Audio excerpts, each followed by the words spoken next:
오늘 하나님께서 우리에게 주시는 말씀은 신명기 11장 18절에서 32절 말씀입니다. 저와 여러분이 한 절씩 교독하겠습니다.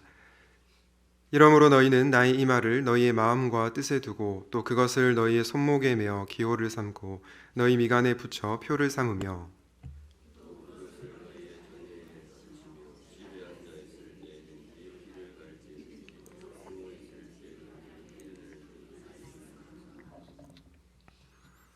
또 내 집 문설주와 바깥문에 기록하라.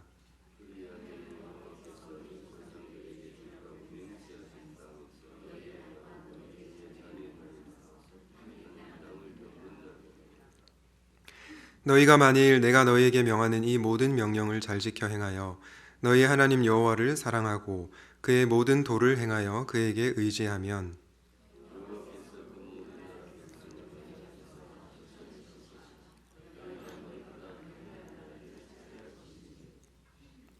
너희의 발바닥으로 밟는 곳은 다 너희의 소유가 되리니 너희의 경계는 곧 광야에서부터 레바논까지와 유브라데 강에서부터 서해까지라.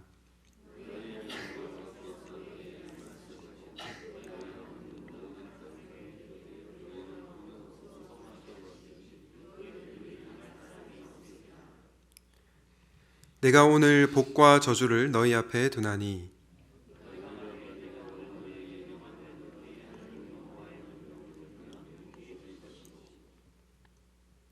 너희가 만일 내가 오늘 너희에게 명령하는 도에서 돌이켜 떠나 너희 하나님 여호와의 명령을 듣지 아니하고 본래 알지 못하던 다른 신들을 따르면 저주를 받으리라.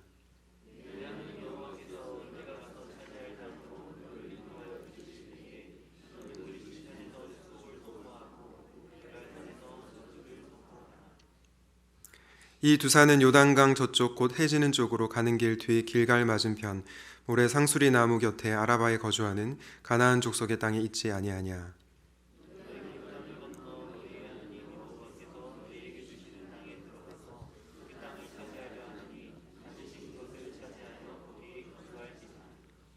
함께 읽겠습니다. 내가 오늘 너희 앞에 베푸는 모든 규례와 법도를 너희는 지켜 행할지니라. 아멘. 오늘의 말씀은 말씀을 대하는 성도의 자세입니다. 말씀을 대하는 성도의 자세. 여러분, 그리스도인을 어떻게 정의할 수 있을까요? 다양하게 정의할 수 있지만 저는 그리스도인을 성경의 사람이라고 정의할 수 있다고 생각합니다. 왜냐하면 지난주 담임 목사님 설교 말씀처럼 그리스도인은 하나님의 말씀을 먹고 사는 자요, 말씀을 통해 하나님과 교제하는 자이기 때문입니다. 뿐만 아니라 그리스도인은 말씀을 통해 성장하기 때문입니다. 베드로전서 2장 2절에서 이렇게 말씀합니다. 갓난아기들 같이 순전하고 신령한 젖을 사모하라. 이는 그로 말미암아 너희로 구원에 이르도록 자라게 하려 함이라. 여러분, 여기서 순전하고 신령한 젖이 무엇입니까? 바로 하나님의 말씀이죠. 우리가 갓난아기처럼 순전하고 신령한 젖, 즉 하나님의 말씀을 사모할 때 우리가 성장한다는 것을 알 수 있습니다. 그러므로 하나님의 말씀을 사모하는 것은 너무나도 중요합니다. 최근에 말씀을 사모하는 사람 하면 여러분은 누가 떠오르십니까? 저는 방송인 조혜련 씨가 떠올랐는데요. 많은 분들이 아시겠지만 조혜련 씨는 원래 기독교인이 아니었습니다. 먼저 믿게 된 개그맨 이성미 씨가 조혜련 씨에게 전도를 했는데 강하게 거부를 했다고 합니다. 그러다가 조혜련 씨가 성경을 읽기 시작했습니다. 처음에는 너무 어려웠다고 합니다. 그런데 말씀을 읽다 보니 정말로 하나님을 만나게 되었고 지금은 신실한 그리스도인으로 잘 살아가고 있습니다. 최근 조혜련 씨가 한 방송에 출연해서 이런 고백을 했습니다. 손에 핸드폰 대신 말씀을 붙들고 삽니다.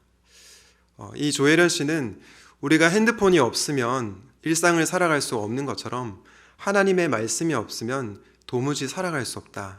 그리고 자신에게는 선한 것이 하나도 없기에 말씀을 한시도 놓을 수 없다라고 고백을 했습니다. 저는 이 조혜련 씨의 고백을 들으면서 큰 도전을 받았습니다. 직업이 목사임에도 불구하고 정말 이렇게까지 말씀을 사모하고 있는가? 말씀 없이는 하루도 살아갈 수 없다고 고백하고 있는가? 그런 질문을 던졌을 때 그렇지 못한 저의 모습을 보았기 때문입니다. 그러면서 다시 한번 하나님의 말씀을 가까이 해야 되겠다라는 생각이 들었습니다. 사랑하는 성도 여러분, 여러분은 어떻습니까? 저는 여러분들이 정말로 하나님의 말씀을 가까이 할 수 있기를 바랍니다. 그리고 그 말씀을 통해 살아계신 하나님을 만날 수 있기를 바랍니다. 뿐만 아니라 그 말씀을 통해 저와 여러분의 삶이 변화되면 좋겠습니다. 바라기는 우리 샘물교회가 성경 말씀을 더욱더 사모하는 공동체가 되기를 주님의 이름으로 축복합니다. 오늘은 말씀을 대하는 성도의 자세에 대해서 묵상하려고 하는데요. 말씀을 대하는 성도의 자세는 어떠해야 될까요? 첫 번째로는 습관적으로 가까이 하라입니다. 습관적으로 가까이 하라. 어쩌다 한번 말씀을 보는 것, 그리고 여유로운 시간이 될 때 말씀을 보는 것이 아니라 습관적으로 항상 말씀을 가까이 하라는 것입니다. 그것이 바로 말씀을 대하는 성도의 자세입니다. 여러분, 사람은 어떻게 변화될까요? 저는 사람이 은혜를 받아야 변화된다고 생각합니다. 아무리 많은 신앙적인 노력을 하더라도 하나님의 은혜를 경험하지 못하면 우리는 결코 변화될 수 없습니다. 그런데 중요한 것은 하나님께서 습관의 훈련을 통해 은혜를 부어주신다는 것입니다. 디도서 2장 11절과 12절 말씀을 보겠습니다. 모든 사람에게 구원을 주시는 하나님의 은혜가 나타나 우리를 양육하시되 경건하지 않은 것과 이 세상 정욕을 다 버리고 신중함과 의로움과 경건함으로 이 세상에 살고.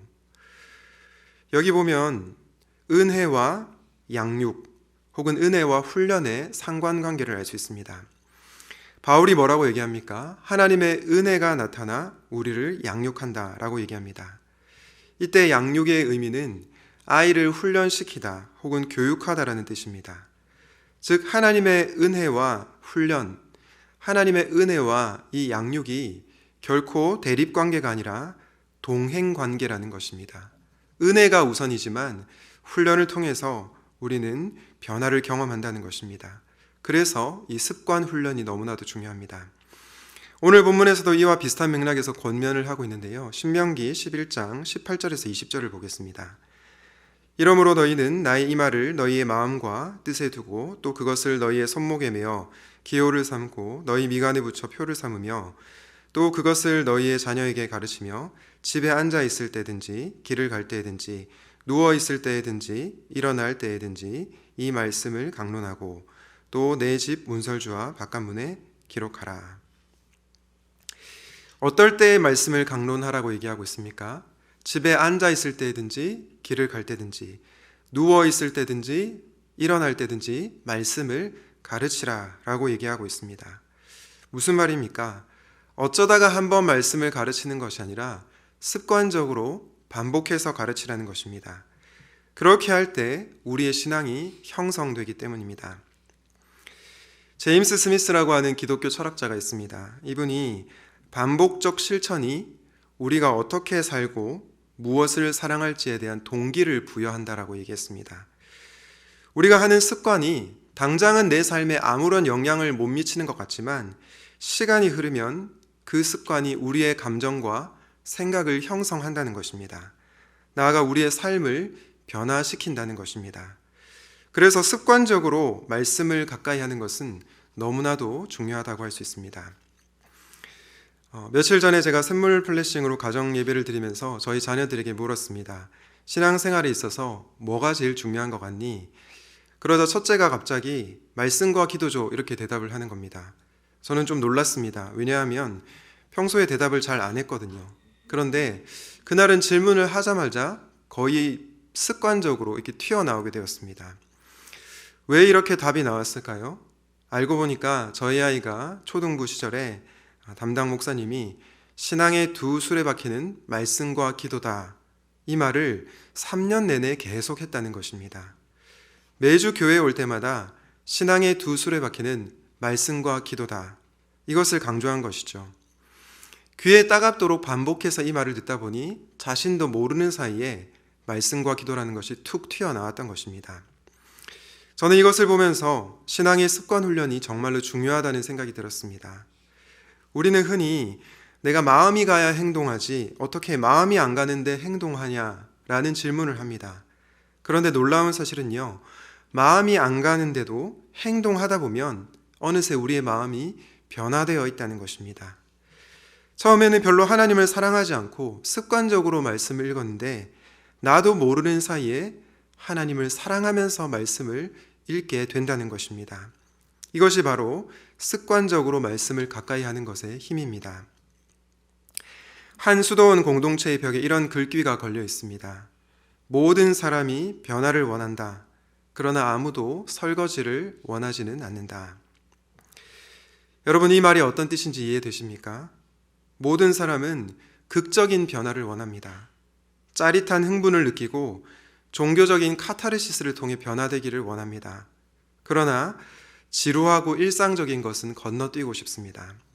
그러나 여러분, 성경은요, 우리의 일상을 강조합니다. 집에 앉아 있을 때든지, 길을 갈 때든지, 누워 있을 때든지, 앉아 있을 때든지, 봄이 오든지, 여름이 오든지, 기쁘든지 슬프든지, 어떠한 상황 가운데서도 하나님의 말씀을 가까이 하라고 권면하고 있는 것입니다. 사랑하는 여러분, 저는 여러분들이 습관적으로 말씀을 가까이 할 수 있기를 바랍니다. 개인 경건 시간을 통해, 삶 공부를 통해 하나님의 말씀에 최대한 많이 노출되어 있을 수 있기를 축복합니다. 또한 여러분의 자녀들에게 하나님의 말씀을 많이 들려주시기를 바랍니다. 함께 성경을 읽으며 하나님이 어떤 분이신지, 그분이 우리를 위해 어떠한 일을 행하셨는지를 들려주십시오. 그렇게 할 때 하나님께서 저와 여러분의 가정을 변화시켜 주실 것이라고 확신합니다. 특별히 5월 마지막 주 샘물 플래싱 학교가 있는데요. 이 샘물 플래싱 학교를 통해 다시 한번 가정 예배의 소중함을 깨닫고 자녀와 함께 말씀의 은혜 받는 습관을 들입시다. 이렇게 습관적으로 말씀을 가까이 하는 가운데 여러분의 삶이 변화되는 놀라운 은혜가 있으시기를 주님의 이름으로 축복합니다. 말씀을 대하는 성도의 자세는 무엇일까요? 둘째로 기대를 품고 순종하라입니다. 사랑하는 성도 여러분, 여러분은 말씀에 순종할 때 하나님께서 여러분과 함께 하심을 믿으십니까? 하나님께서 여러분을 이 세상 가운데 승리케 하실 줄을 믿으십니까? 네, 아멘입니다. 그런 기대를 품고 하나님 말씀에 순종할 수 있기를 바랍니다. 지난번에도 잠시 나눴지만 순종은 절대 쉽지 않습니다. 그런데 어떻게 우리가 순종할 수 있을까요? 바로 하나님이 어떤 분이신지를 알게 되면 순종할 수 있습니다. 하나님이 정말로 위대하신 분이시다. 이 세상에서 가장 강하신 분이시다. 이 세상 그 무엇과 비교하더라도 하나님은 비교할 수 없는 하나님이시다. 그것을 깨달을 때 우리는 순종하고 기대를 품고 나아가게 된다는 것입니다. 오늘 신명기 11장 22절에서 25절 말씀을 다시 한번 보겠습니다. 너희가 만일 내가 너희에게 명하는 이 모든 명령을 잘 지켜 행하여 너희 하나님 여호와를 사랑하고 그의 모든 도를 행하여 그에게 의지하면 여호와께서 그 모든 나라 백성을 너희 앞에서 다 쫓아내실 것이라. 너희가 너희보다 강대한 나라들을 차지할 것인즉 너희의 발바닥으로 밟는 곳은 다 너희의 소유가 되리니 너희의 경계는 곧 광야에서부터 레바논까지와 유브라데 강에서부터 서해까지라. 너희 하나님 여호와께서 너희에게 말씀하신 대로 너희가 밟는 모든 땅 사람들에게 너희를 두려워하고 무서워하게 하시리니 너희를 능히 당할 사람이 없으리라. 여러분, 하나님께서 무엇이라고 말씀하십니까? 하나님의 명령을 잘 지켜 행하면 하나님께서 모든 나라 백성을 너희 앞에서 쫓아내실 것이다. 너희의 발바닥으로 밟는 곳은 다 너희의 소유가 될 것이다. 나아가 너희가 밟는 모든 땅 사람들에게 너희를 두려워하게 하실 것이다. 약속하고 있습니다. 이렇게 하나님은 그분을 의지하고 순종하는 자에게 축복을 약속하십니다. 이를 통해 우리가 알게 되는 하나님은 어떤 분이십니까? 이 세상의 그 어떤 강대국보다 강하신 분이라는 것을 알 수 있습니다. 그분의 말씀에 순종한 자를 승리케 하시는 분이며 모든 사람들로 하여금 하나님을 믿는 백성들을 두려워하게 만드시는 분임을 알 수 있습니다. 저와 여러분이 믿는 하나님이 이렇게 강하고 두려우신 분임을 여러분의 마음속에 새길 수 있기를 바랍니다. 예레미야 말씀에도 이런 말씀이 나오는데요. 예레미야 50장 1절과 2절을 한번 보겠습니다. 여호와께서 선지자 예레미야에게 바벨론과 갈대아 사람의 땅에 대하여 하신 말씀이라. 너희는 나라들 가운데 전파하라. 공포하라. 깃발을 세우라. 숨김이 없이 공포하여리라. 바벨론이 함락되고 벨이 수치를 당하며 무로닥이 부스러지며 그 신상들은 수치를 당하며 우상들은 부스러진다 하라. 여러분, 바벨론이 어떤 제국입니까? 온 세상을 벌벌 떨게 했던 제국입니다. 그런데 예레미야 말씀에 하나님께서 그 바벨론 제국을 무너뜨리겠다고 하십니다. 그리고 예레미야 50장을 쭉 읽어보시면 하나님께서 그분의 백성들을 돌아오게 하실 것이다라고 말씀하십니다. 이 세상의 그 어떤 강한 존재보다 강하신 우리 하나님께서 그분의 백성인 우리를 사랑하신다는 것입니다. 이것을 믿을 때 우리는 기대를 품고 말씀에 순종할 수 있습니다. 세상을 두려워하는 것이 아니라 세상보다 크신 하나님을 의지하게 된다는 것입니다. 여러분, 존 파이퍼 목사님 잘 아시죠? 존 파이퍼 목사님께서 성경은 망원경과 같다라고 얘기했습니다. 여러분, 망원경의 기능이 무엇입니까? 너무 멀리 있어서 우리 눈에 점으로밖에 보이지 않는 그 거대한 별을 크게 보여줍니다. 그냥 눈으로만 보면 아주 작게 보이는 별이죠. 그러나 망원경을 통해 보면은 그 별이 굉장히 거대하게 보입니다. 성경이 마치 이와 같다는 것입니다. 우리는 하나님을 믿고 살아가지만 때로 우리 눈에 하나님이 작게 보일 때가 있습니다. 하나님이 정말로 강하신 분이신가 라는 생각이 들 때가 있습니다. 그런데 성경을 보면 어떻습니까? 하나님께서 정말로 위대하신 분이시구나. 하나님은 이 세상에서 가장 강하신 분이구나 라는 것을 깨닫게 됩니다. 그래서 성경은 망원경과 같다는 것이죠. 반면에 이 세상의 뉴스를 통해 접하는 것은 무엇입니까? 이것은 현미경과 같다고 할 수 있습니다. 현미경은 어떻습니까? 사실은 작은 것인데 너무나 커 보이게 만듭니다. 실제로는 힘이 없는 것인데 굉장히 힘이 강한 것처럼 보이게 만듭니다. 예를 들어서 돈이라든지 권력이라든지 하는 것이 있습니다. 물론 이 말이 이 세상의 뉴스를 접하지 말라는 것은 절대로 아닙니다. 우리는 한 손에는 성경을, 한 손에는 신문을 들고 살아야 합니다. 그리스도인은 이 세상을 변혁시키는 존재이기 때문입니다. 그런데 이 세상에서 가장 크다고 생각되는 것들, 가장 강하다고 생각되는 것들, 그것에 잠식당하지 않기 위해서 우리는 하나님의 말씀 앞으로 나아가야 합니다. 그리고 그 성경에 나타나신 하나님을 철저하게 의지해야 합니다. 그럴 때 하나님께서 저와 여러분으로 하여금 승리를 경험케 하신다는 것입니다. 우리 로마서 8장 31절 말씀을 다 같이 한번 읽어보도록 하겠습니다. 시작. 그렇다면 이런 일을 두고 우리가 무엇이라고 말할 수 있겠습니까? 하나님이 우리 편이시면 누가 우리를 대적하겠습니까? 사랑하는 성도 여러분, 혹시 여러분이 마주하고 있는 현실이 너무나 커 보이십니까? 혹시 이 강한 세상에서 내가 이길 수 있을 것인가? 두려움에 빠진 분들이 계십니까?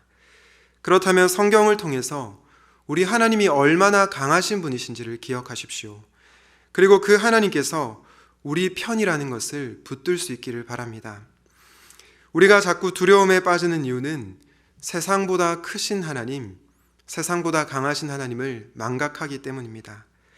그렇게 우리는 말씀을 통해 하나님이 어떠한 분이신지를 마음에 새겨야 합니다. 그렇게 할 때 하나님께서 여러분의 두려움을 몰아내주시고 세상에서 승리케 하실 것입니다. 그런 기대로 순종하는 여러분 되시기를 주님의 이름으로 축복합니다. 말씀을 대하는 성도의 자세는 습관적으로 가까이 하라, 그리고 기대를 품고 순종하라 했습니다. 말씀을 대하는 성도의 자세 마지막은 무엇일까요? 바로 경외함으로 나아가라입니다. 여러분, 경외란 무엇입니까? 경외란 공포와는 좀 다른 개념입니다. 공포는 그저 무서워서 벌벌 떠는 것이죠. 반면에 경외는 무엇입니까? 경외는 하나님의 판단을 믿고 그분의 말씀을 무겁게 여기는 것입니다. 그래서 하나님의 편에 서는 것, 그것이 바로 경외입니다. 우리가 성경을 대할 때 이런 마음으로 대해야 한다는 것입니다. 오늘 신명기 11장 26절에서 29절을 다시 한번 보겠습니다. 내가 오늘 복과 저주를 너희 앞에 두나니 너희가 만일 내가 오늘 너희에게 명하는 너희의 하나님 여호와의 명령을 들으면 복이 될 것이요 너희가 만일 내가 오늘 너희에게 명령하는 도에서 돌이켜 떠나 너희 하나님 여호와의 명령을 듣지 아니하고 본래 알지 못하던 다른 신들을 따르면 저주를 받으리라. 내 하나님 여호와께서 내가 가서 차지할 땅으로 너를 인도하여 들이실 때에 너는 그리심산에서 축복을 선포하고 에발산에서 저주를 선포하라. 아마 많은 현대인들은 이런 말씀을 불편해할 것입니다. 이것도 옳고 저것도 옳다라고 말하는 것이 아니라 이것은 옳고 저것은 틀렸다라고 확실하게 말씀하시기 때문입니다. 여호와의 명령을 듣는 것이 복이요 듣지 않는 것이 저주라고 단호하게 말씀하시기 때문입니다. 그런데 여러분, 하나님께서 왜 이렇게까지 말씀하시는 것일까요? 이유는 간단합니다. 이것이 기호의 문제가 아니기 때문입니다. 된장찌개를 먹을 것인가, 파스타를 먹을 것인가, 이런 문제가 아니라는 것입니다. 이런 문제라면 하나님께서 이것도 괜찮고 저것도 괜찮다라고 말씀하셨을 것입니다. 그러나 복과 저주의 문제 앞에서, 생명과 죽음의 문제 앞에서 너희에게는 단 하나의 선택지만 있다고 말씀하시는 것입니다. 여러분, 자녀가 불구덩이로 뛰어드는데 뛰어드는 것도 좋고 안 뛰어드는 것도 좋다라고 말하는 부모가 이 세상에 어디에 있겠습니까? 무조건 뛰어들면 안 되라고 말하는 것이 진정으로 자식을 사랑하는 부모인 것입니다. 방금 읽은 신명기 11장 28절 말씀을 다시 한번 보겠습니다. 너희가 만일 내가 오늘 너희에게 명령하는 도에서 돌이켜 떠나 너희 하나님 여호와의 명령을 듣지 아니하고 본래 알지 못하던 다른 신들을 따르면 저주를 받으리라. 여러분, 다른 신들 앞에 어떤 표현이 나옵니까? 알지 못하던 신이라고 얘기합니다. 이 알다라는 단어는 지적인 알을 말하는 것이 아니라 친밀한 관계 가운데서 오는 알을 의미합니다. 여러분, 이것은 다른 신들과 대조해서 하나님과 그분의 백성의 관계를 보여줍니다. 여러분, 알지 못하던 다른 신들은 어떻습니까? 하나님의 백성이 망해도 상관없습니다. 망해도 신경 쓰지 않습니다. 그러나 하나님은 어떤 분이십니까? 자녀인 그분의 백성이 망하는 것을 볼 수 없습니다. 그렇기에 너희는 여호와의 명령을 들으라고 엄중하게 말씀하고 있는 것입니다. 그러므로 우리는 이 아버지이신 하나님의 마음을 알고 그분의 명령에 순종해야 하는 것입니다. 이렇게 할 때 우리는 진정으로 복과 은혜를 경험하게 될 것입니다. 여러분, 창세기 12장 2절에서 하나님께서 아브라함에게 너는 복이 될지라고 말씀하셨습니다. 그런데 시간이 흘러 창세기 22장에서 하나님께서 100세 얻은 사랑하는 자식 이삭을 그분께 바치라고 명령하십니다. 이 이해할 수 없는 명령 앞에서 아브라함은 즉각적으로 순종합니다. 왜요? 하나님의 판단을 믿었기 때문입니다. 그분의 말씀을 무겁게 여겼기 때문입니다. 자신이 가장 사랑하는 자식보다 하나님의 편에 서기를 원했던 것입니다. 바로 그때 하나님께서 아브라함을 향해 무엇이라고 말씀하셨습니까? 네가 이제야 나를 경외하는 줄 알겠다고 말씀하셨습니다.